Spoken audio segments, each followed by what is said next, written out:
Assalamualaikum warahmatullahi wabarakatuh. Alhamdulillahillazi binuri jamalihi adha'a qulubal arifin wa bihaibati jalalihi akhraqa fuadal asyikin wa ammara siral wasilin. Asyhadu an la ilaha illallah wahdahu la syarikalah rabbul alamin wa asyhadu anna muhammadan abduhu wa rasuluh asrafal anbiya'i wal mursalin sayyidina muhammadin wa ala alihi wa sahbihi ajmain. Subhanaka la ilma lana illa ma 'allamtana innaka antal alimul hakim. Subhanakallahumma rabbana wa bihamdika asyhadu an la ilaha illa anta astaghfiruka wa atubu ilaik. Astaghfirullahaladzim, astaghfirullahaladzim, astaghfirullahaladzim. Allazi la ilaha illa huwal hayyul qayyum wa atubu ilaih min jami'il ma'asi wa dzunub la haula wa la quwata illa billahil aliyil azim. Memiliki pikiran yang jernih tentu saja sangat berkontribusi untuk memiliki perkataan yang jernih. Sangat berkontribusi untuk memiliki tindakan yang jernih. Pikiran itu adalah pelopor. Pikiran itu adalah awal dari segalanya. Pikiran itu adalah pencipta segala hal. Siapapun yang memiliki pikiran yang jernih, kata-kata yang jernih, tindakan yang jernih, maka kebaikan semesta yang akan datang kepada dirinya itu seperti bayangan yang tidak akan pernah berpisah dari tubuh. Itu sebuah kepastian. Sebaliknya, mereka yang memiliki pikiran yang keruh, bisa jadi pikiran keruh itulah bibit lahirnya kata-kata dan tindakan yang keruh. Kekeruhan pikiran yang telah melahirkan perkataan dan perbuatan yang keruh tentu saja akan menimbulkan kekeruhan bagi semesta ini. Kepastian penderitaan yang akan datang kepada orang yang memiliki pikiran yang keruh itu seperti roda delman mengikuti kuda yang menariknya. Kemanapun dia pergi, pasti akan mengikutinya. Itulah kepastian dari semesta.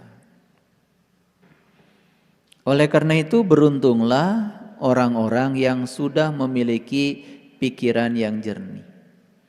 Dan pikiran yang jernih dilahirkan oleh jiwa yang suci.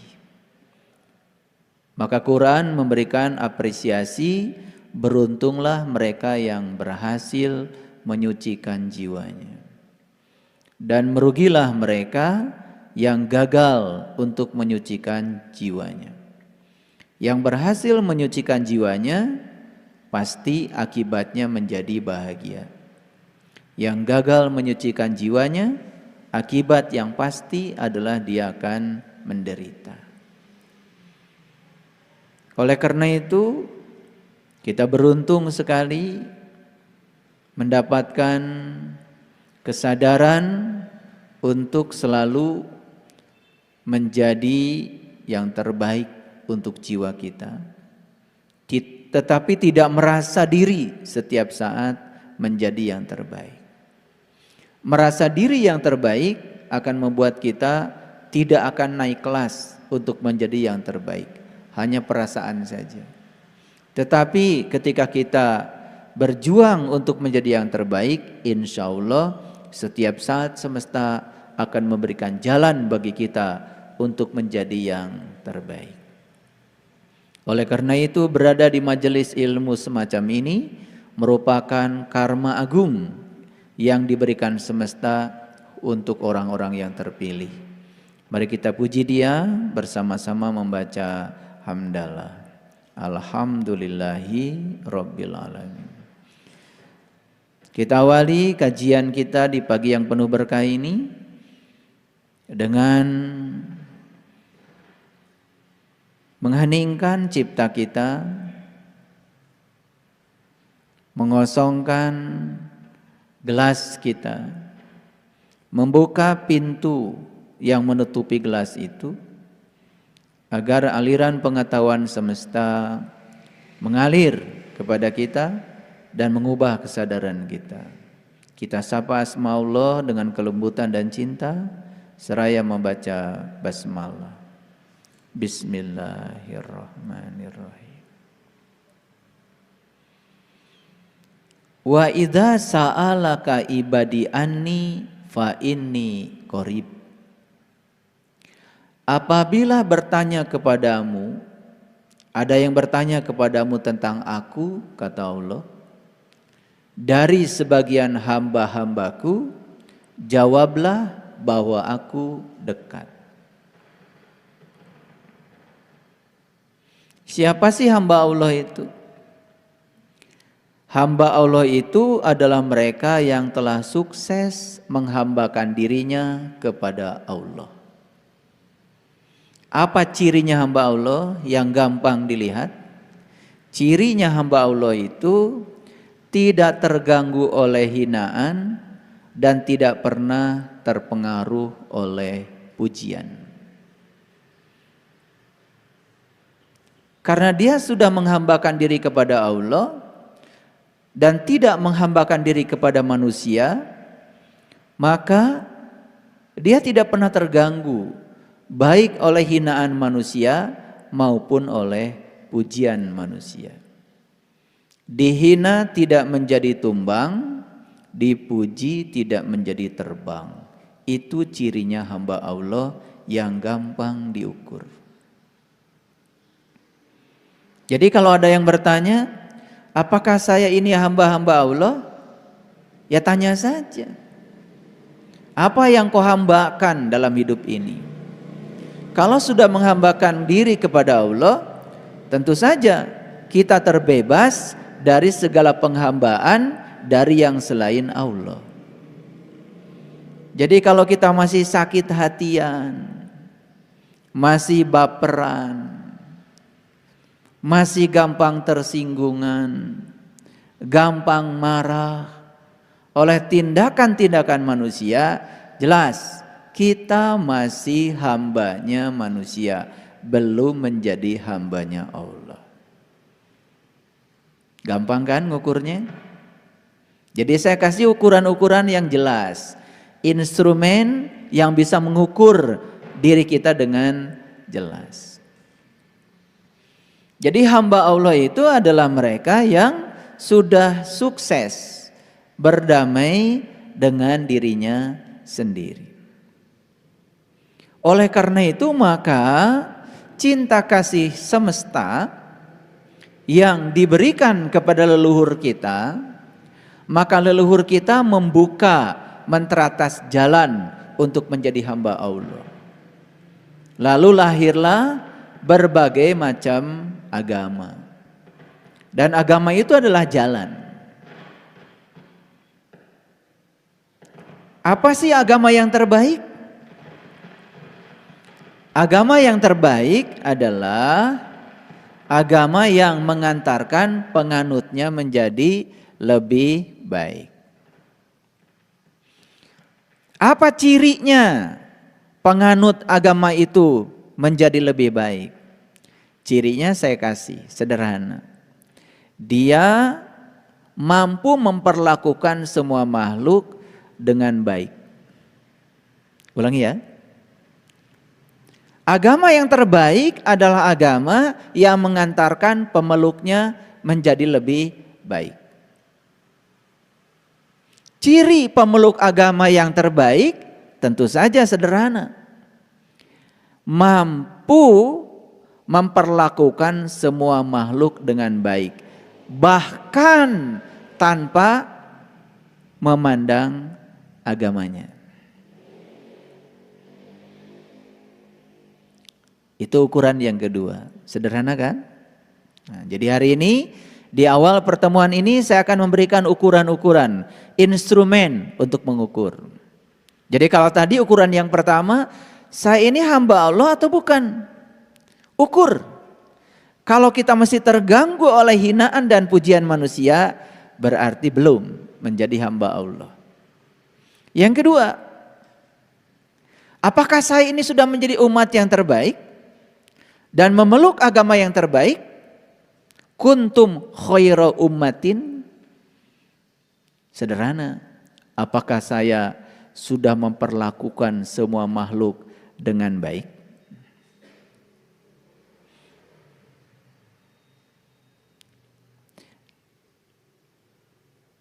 Ketika seseorang itu sudah menyelami jalan terbaik lewat agama yang dianutnya,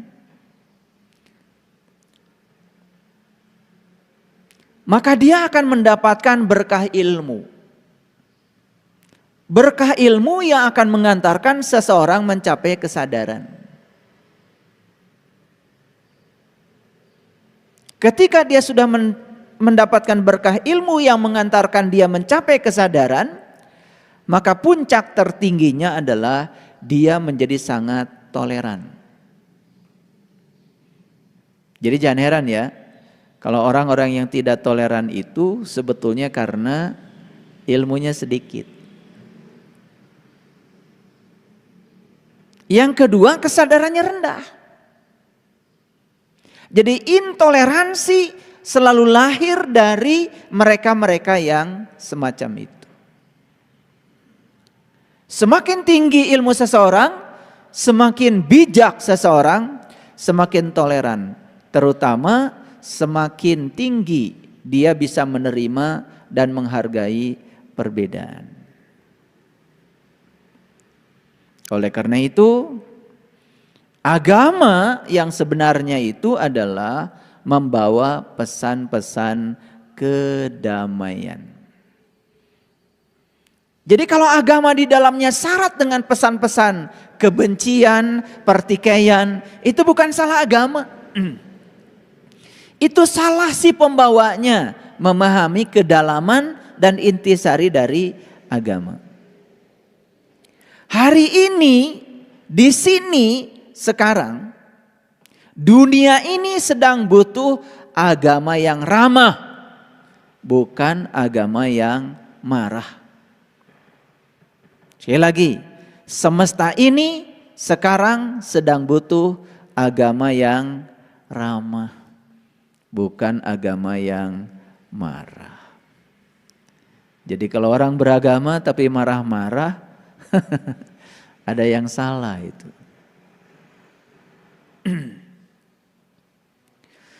Prinsip kemanusiaan yang paling universal yang tidak bisa ditolak oleh kita adalah perbedaan. Prinsip kemanusiaan universal yang tidak bisa ditolak oleh kita adalah perbedaan.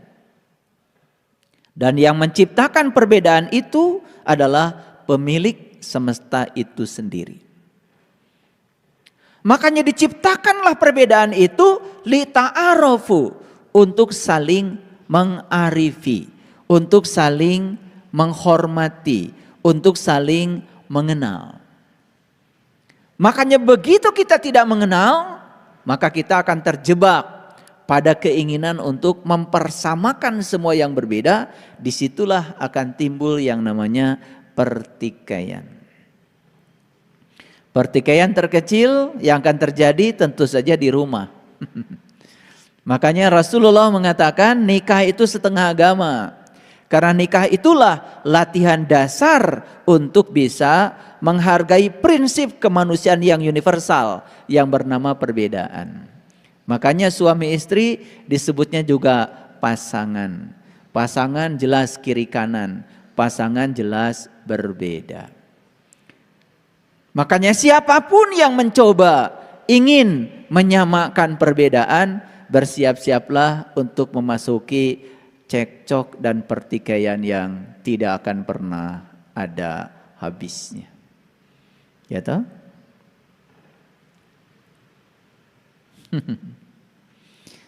Jadi oleh karena itu ya, cara memuliakan Allah yang paling tinggi nilainya adalah memuliakan ciptaannya. Jadi aneh ya, Allah yang gaib disembah terus, dipuji-puji, tapi Allah yang nyata dihina dan dinistakan.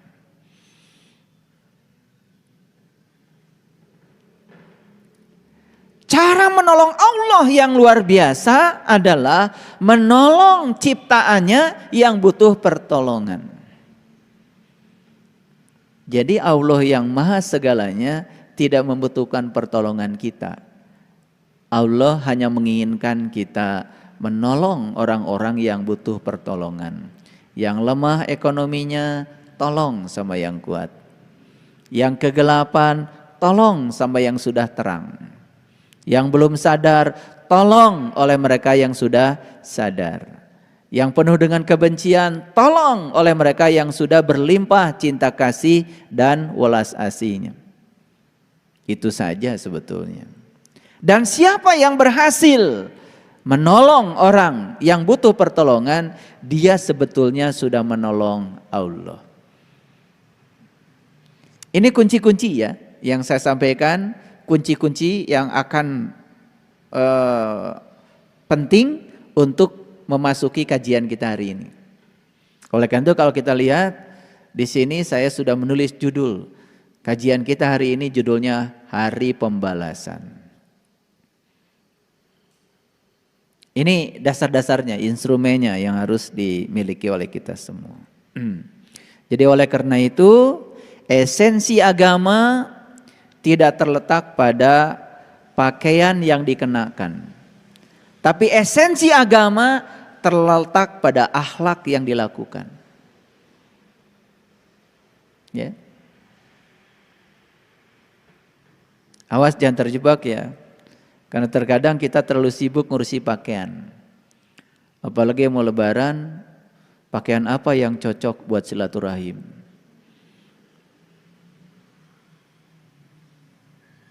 Tas mana yang saya pakai nanti ketika berkunjung ke rumah mertua. Slopnya yang mana, lipstiknya yang mana, warnanya seperti apa, sibuk. Itu bagus, tentu saja bagus. Karena harus cantik. Pergi kemanapun, tetapi itu bukan esensi agama. Esensi agama bukan terletak pada pakaian yang dikenakan, tetapi esensi agama terletak pada akhlak yang dilakukan.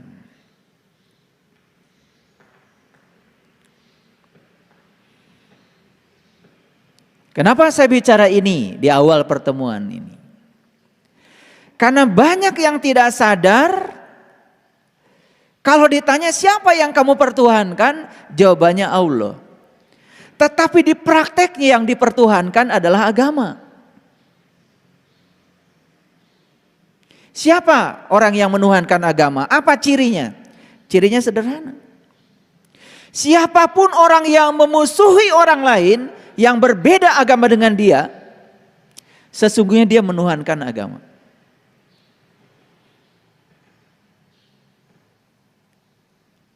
Siapapun yang memusuhi orang lain yang dianggap melanggar moral, dia benci pada orang lain yang dianggap tidak bermoral oleh dirinya, sebetulnya dia sudah menuhankan moral. Kalau dia menuhankan Allah, apa sifat Allah yang paling utama? Allah itu bisa menerima semua makhluk apa adanya. Karena begitulah Allah. Coba Yang jahat melakukan kejahatannya kan bernafas. Yang baik melakukan kebaikannya bernafas. Betul nggak? Seperti itu Allah, cara menghargai makhluknya. Dan sama sekali Allah tidak pernah membeda-bedakan. Cinta kasihnya beliau itu tanpa batas pada semuanya. Kita aja terkadang sering kegeeran karena rajin melaksanakan ritual agama, seakan-akan kalau kita dapat kebaikan itu akibat dari kebaikan kita. Sombong sekali. Semua kebaikan yang Allah berikan kepada kita adalah hadiah, bukan karena kebaikan kita. Dan semua kebaikan kita bukan untuk Allah, untuk kita sendiri. Sekali lagi, semua kebaikan kita tidak ada yang untuk Allah. Semua kebaikan kita untuk diri kita sendiri. Kalau kita melakukan kebaikan dan kemudian kita dapat hadiah kebaikan dari semesta, itu hadiah. Dan Allah memberikan apapun pada kita tidak atas nama kebaikan atau keburukan kita, tapi hadiah. Jangan baru seminggu rajin sholat tahajud, kemudian bisnisnya berhasil, tiba-tiba diklaim kalau bisnis saya karena saya rajin tahajud. Itu sudah menghina tuh kepada Allah. Seakan-akan Allah tuh harus dirayu untuk memberikan kesuksesan kepada kita dengan tahajud kita. Itu sudah menempatkan Allah tuh seperti penjaga gudang yang menjaga semua keinginan-keinginan kita, dan kita rayu-rayu Allah supaya Allah mengeluarkan semua yang dijaga di gudangnya untuk memenuhi harapan-harapan kita. Camkan kata-kata saya, tidak ada kata-kata saya yang sia-sia. Satu kata camkan. Saya kalau berbicara sebisa mungkin tidak banyak kata.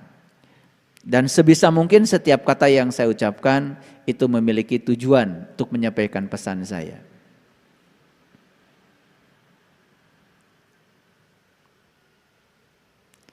Tetapi jangan lupa, ini hukum alam. Sebaik dan sebenar apapun tingkah laku kita, tetap saja si pembenci akan ada. Setuju?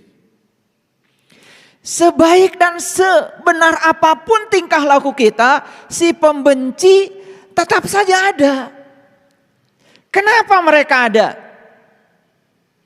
Supaya kita waspada. Kalau semua orang pro pada kita, bisa lupa kita. Itulah cinta kasih semesta yang luar biasa untuk mengarahkan kita supaya eling dan waspada. Oleh karena itu, jangan kecil hati ya. Saya rasanya sudah melakukan tindakan yang benar, saya rasanya sudah melakukan tindakan yang baik, tapi kok orang-orang masih benci sama saya? Itu sesungguhnya hadiah dari semesta. Kalau semua orang mendukung kita, bisa jadi kita lupa. Kalau masih ada tersisa orang yang benci kepada kita, kita jadi waspada. Gak ada yang buruk bagi orang yang sadar. Oleh karena itu, para sahabat, kalau sudah melakukan tindakan baik, tindakan benar, tapi ada pembenci, jalan aja terus. Jalan terus. Hidup itu seperti mengayuh sepeda. Kalau kita berhenti mengayuh, jatuhlah sepeda kita. Hidup itu harus terus berjalan, harus move on.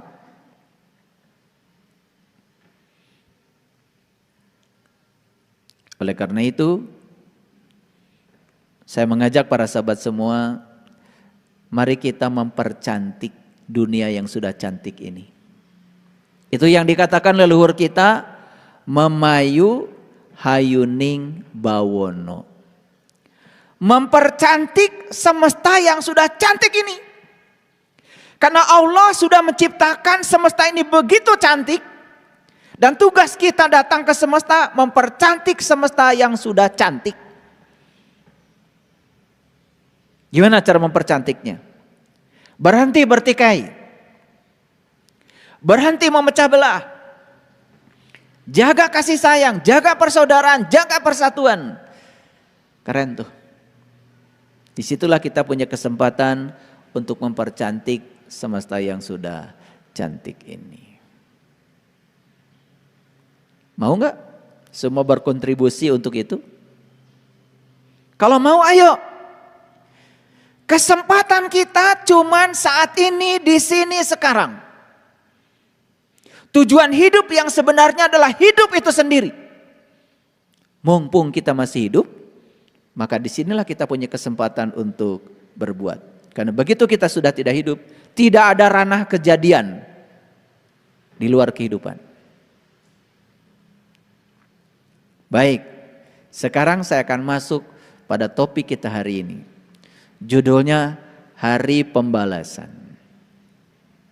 Begitu saya nulis Hari Pembalasan, biasanya otak kita langsung terkoneksi. Oh, itu hari akhir. Terkoneksi biasanya, oh itu hari kiamat. Makanya banyak sekali yang cerita kiamat dengan konsep yang salah, yang tidak diajarkan oleh Al-Quran atau kitab-kitab suci yang lain. Saya heran sampai hari ini, Qiyam itu sendiri artinya bangkit. Qiyam itu sendiri artinya adalah berdiri. Qiyamul lail artinya bangkit tengah malam.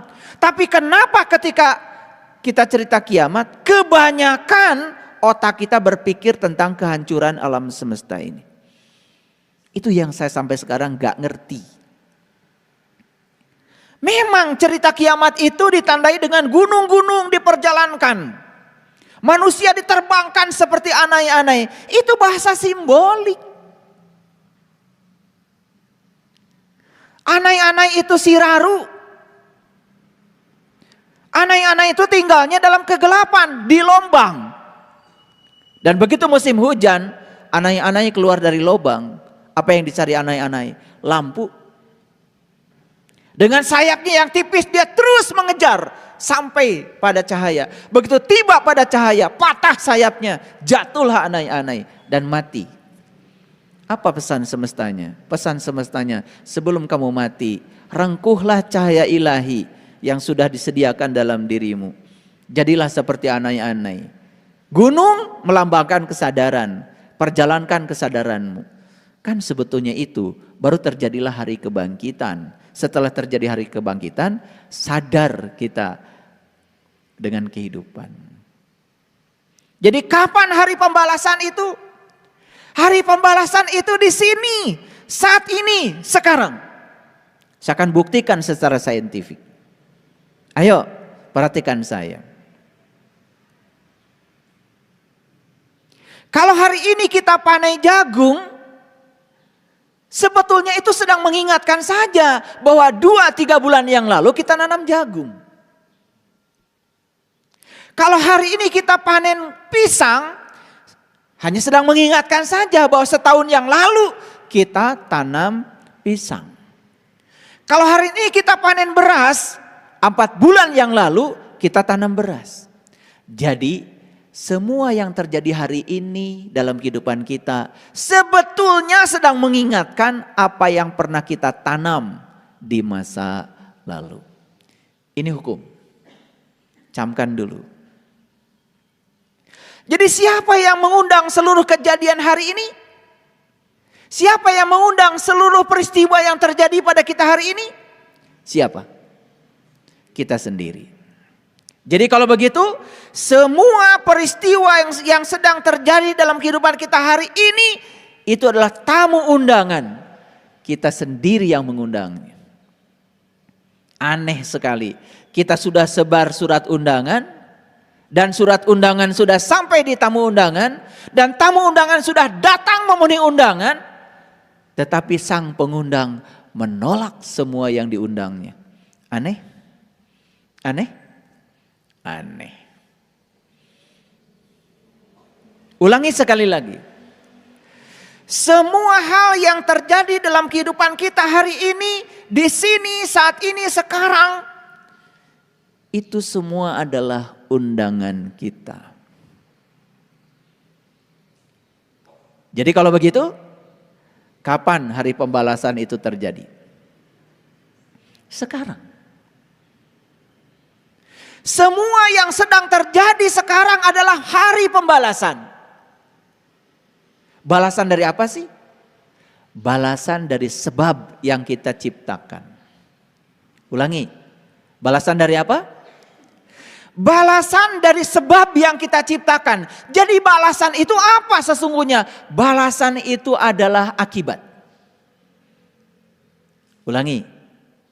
Ada sebab, ada akibat. Ada aksi, ada reaksi. Jadi balasan itu adalah akibat dari sebab yang kita ciptakan. Kapan terjadinya hari pembalasan? Berlangsung setiap saat, berlangsung setiap waktu. Bahkan sekarang hari pembalasan itu sudah terjadi. Baik, kita buka slide pertama. Bisa lihat semua ke sini? Silakan lihat. Cukup besar ya. Sebab baik akan mengakibatkan akibat baik. Dan ujungnya adalah kebahagiaan. Sebab buruk akan mengakibatkan akibat buruk. Dan berujung penderitaan. Jadi kenapa saya bahagia sekarang? Itu hari pembalasan. Dari sebab baik yang sudah kau ciptakan. Kenapa saya sekarang kok menderita? Itu hari pembalasan. Dari apa? Dari sebab buruk yang sudah kau ciptakan. Sesederhana itu. Itu yang kemudian sering disebut dalam bahasa tradisi lain dengan hukum karma. Kalau kita mengenal Yaumiddin, hari pembalasan. Jadi beda bahasa saja. Ada yang mengatakan hukum karma, hukum sebab akibat, ada yang mengatakan Yaumiddin. Sebetulnya yang sedang dibicarakan adalah semesta yang sama. Yang sedang dibicarakan adalah kejadian yang sama. Cuma dipandang dari tradisi yang berbeda. Dalam bahasa Arab disebutnya saum. Dalam bahasa Pali disebutnya puasa. Sebetulnya sedang menceritakan sebuah keadaan yang sama. Tinggal di dalam keluhuran. Cuman satu menggunakan bahasa Arab, satu menggunakan bahasa Pali. Tetapi harus hati-hati, tidak semua bahasa memiliki tradisi yang sama. Oleh karena itu maka kita harus belajar etimologi bahasa kalau ingin memahami sesuatu. Makanya saum dan puasa bisa sama, bisa juga berbeda, tergantung sudut pandang. Saya tidak akan membahas itu karena di ceramah-ceramah saya sebelumnya sudah terlalu banyak saya membicarakan itu secara dalil dari kitab suci maupun dari tinjauan saintifik. Bahkan saya sudah menjelaskan apa peran saum secara medis. Itu luar biasa ya, ternyata luar biasa.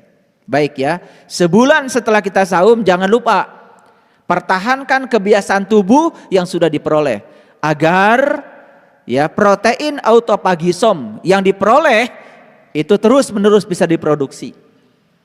Makanya setidak-tidaknya para sahabat nanti melaksanakan saum seminggu 2 kali, Senin dan Kamis. Itu kan dianjurkan oleh Rasulullah. Karena akan saya buktikan hari ini bahwa makanan itu adalah pengurang kesadaran. Makanya ada kata-kata bijak dalam sebuah kitab suci yang mengatakan seperti ini.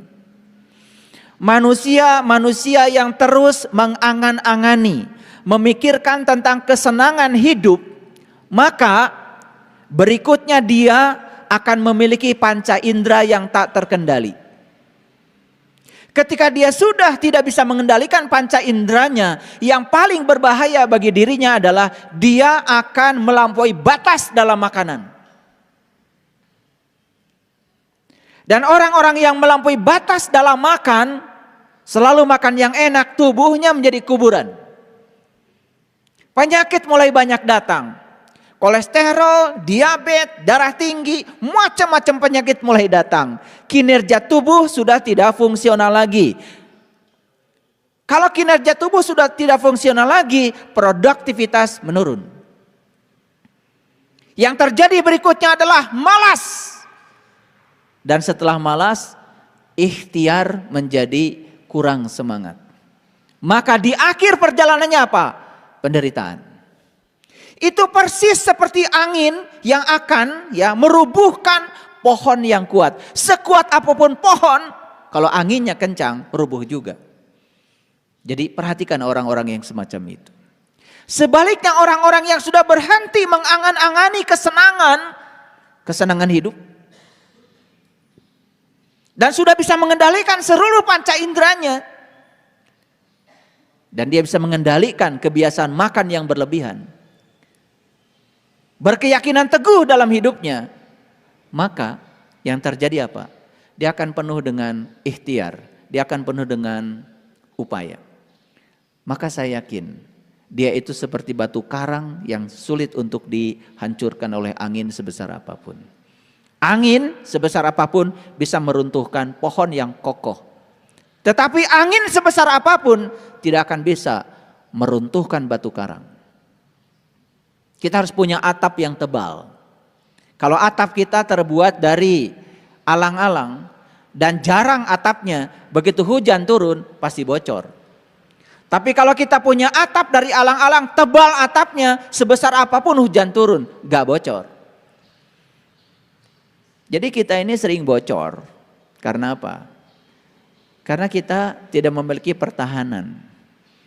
Disinilah sebenarnya perannya agama. Makanya agama harus mengantarkan kita dalam dimensi spiritualitas. Supaya kita punya ketangguhan.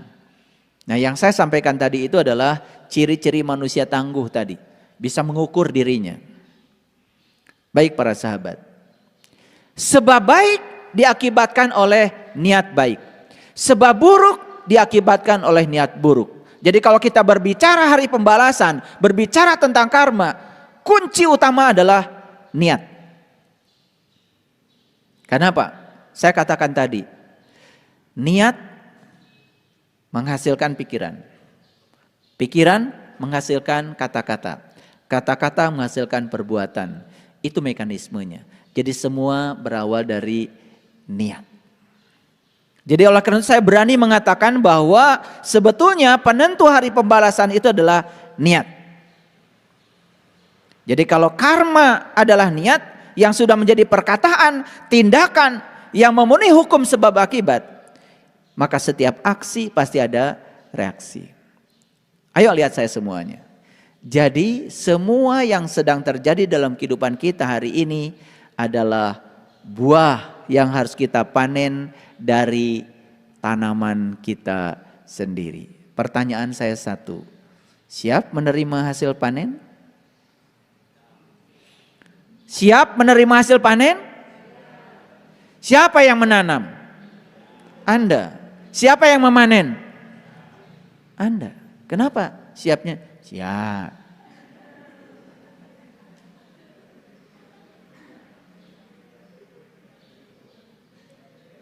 Siap. Kenapa tidak siap? Gitu. Karena kita sudah sadar sekarang, oh ternyata semua yang terjadi dalam kehidupan saya hari ini adalah buah yang harus dipertanggungjawabkan oleh saya, hasil tanaman saya sendiri. Belajar dong gentleman. Belajar menjadi penanggung jawab pada semua tindakan yang kita buat sendiri.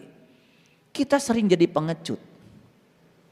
Berani berbuat, tetapi tidak berani bertanggung jawab. Nah loh, itulah sumber penderitaan kalian. Dan saya bilang sekali lagi, yang membuat manusia menderita bukan kenyataan hidup. Yang membuat manusia menderita adalah penolakan dia terhadap kenyataan hidup. Saya kasih tahu ya, sekali lagi, tidak ada kenyataan hidup yang membuat seseorang menderita. Karena semua penderitaan berasal dari penolakan dia terhadap kenyataan. Mungkin kita sakit. Rasa sakit yang ada pada tubuh kita itu hukum alam, itu alamiah dan tidak bisa ditolak. Tapi menderita karena rasa sakit itu pilihan. Emang saya belum pernah sakit. Saya hidup sekarang dengan satu ginjal. Itu pelajaran yang sangat luar biasa untuk hidup saya. Dan saya harus kehilangan ginjal kanan saya. Sakit. Sakit itu alamiah. Ketika dioperasi, dikeluarkan, dirobek-robek perut kanan sebelah kanan ini. Dan kemudian dijahit bagian dalam. Kata dokter ada puluhan, bahkan mungkin saja lebih dari puluhan pembuluh darah yang harus diikat kembali. Karena itu ginjal, bagian yang sangat penting untuk saluran darah. Kata dokter, saya harus istirahat 3 bulan. Saya istirahat 3 hari, alhamdulillah. Sampai di rumah kering. Saya yang cabut selang-selangnya semua, dan saya yang ngurusi semuanya sendiri. Karena nggak ada yang berani lihat luka dari sini menganga sampai sini. Seminggu setelah itu saya pergi ke Samarinda. Ada kajian di sana. Waktu itu Samarinda dari Balikpapan belum ada jalan tol seperti sekarang.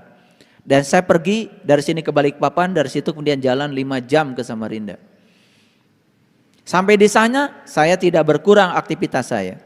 Karena saya sudah tahu ilmunya. Sakit itu alamiah.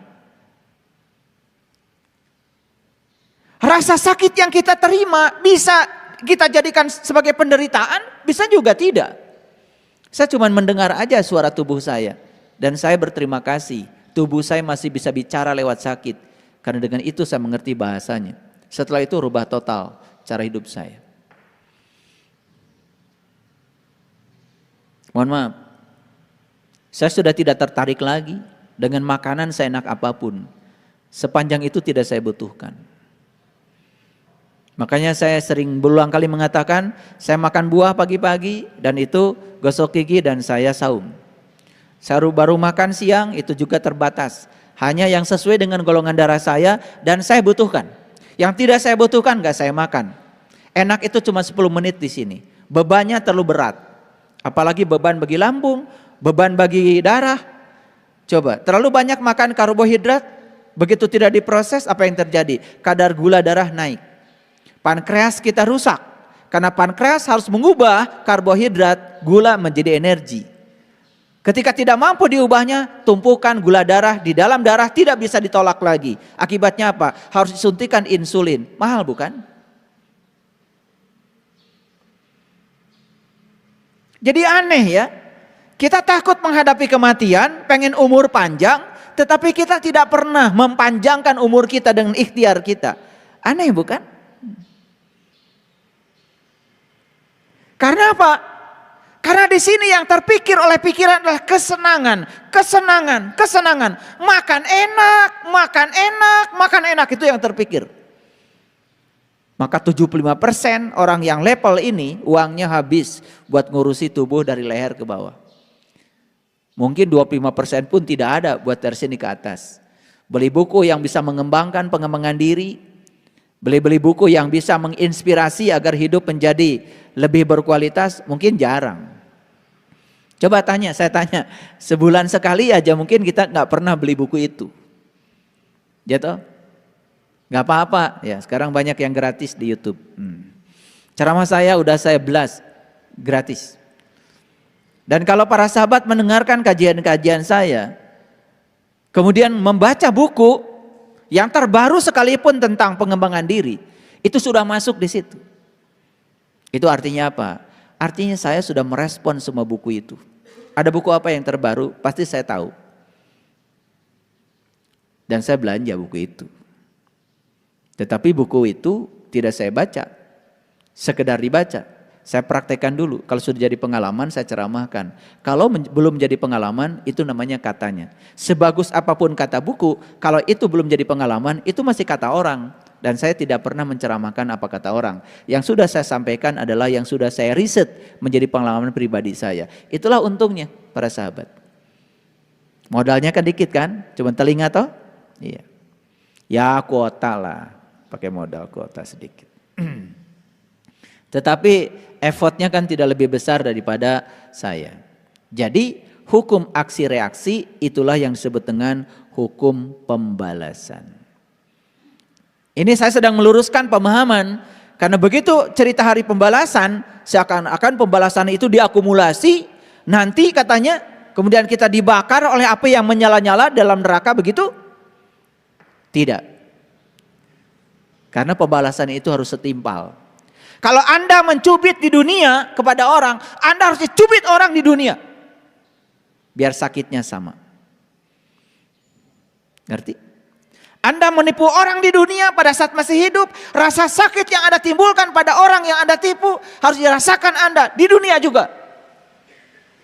Oleh karena itu maka jangan heran kalau kita datang ke sini sekarang di kehidupan kita untuk menyelesaikan utang-utang kita. Dan utang kita akan diselesaikan di kehidupan. Karena kita menciptakan utang di kehidupan, bukan?